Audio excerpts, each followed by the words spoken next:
Alright, going back to some of my talking hands videos, trying to cover some more stuff for soldering technique for smaller parts like this. One thing that I wanted to go over, which I can actually do now, is when you need flux.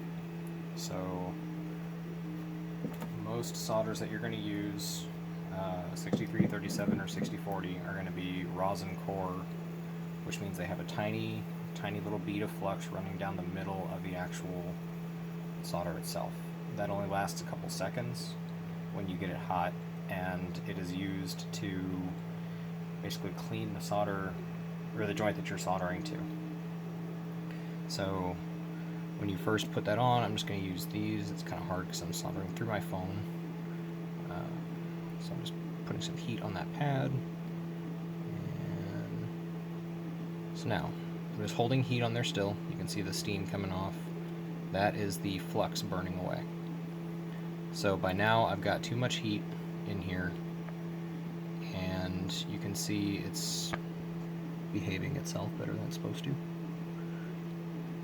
Oh, come on. Alright, well, I gotta make this worse before it gets better. So put a bunch in. I'm gonna turn the iron up. I'm running it now at 350 Celsius, so this is way hotter than you should be soldering, especially with leaded solder. So I'm just going to hold that on there until the flux gets a chance to burn out.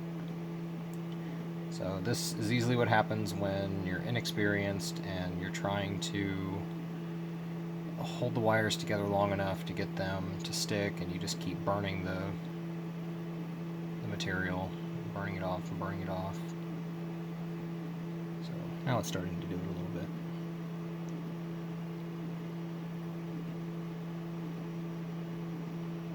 There we go. Okay, so this is what happens when you've burned all of the flux out of your solder.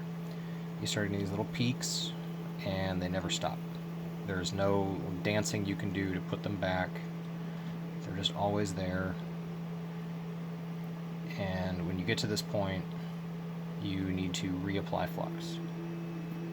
You can see it's also on the tip of the iron. If that would focus. It does not focus.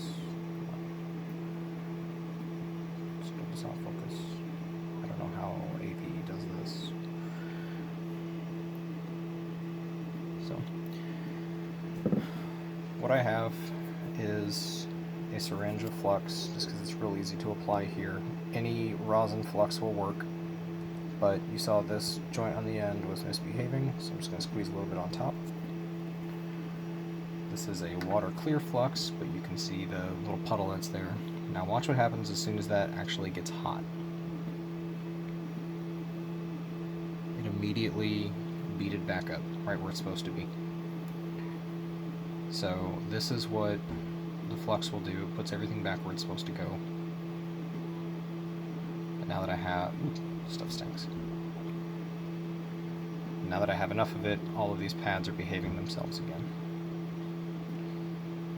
There's no real upper limit to how much flux you can apply, and almost all of it is washable with either isopropyl alcohol or just plain water. So if your solder joints start doing that, that's when you know you need more flux.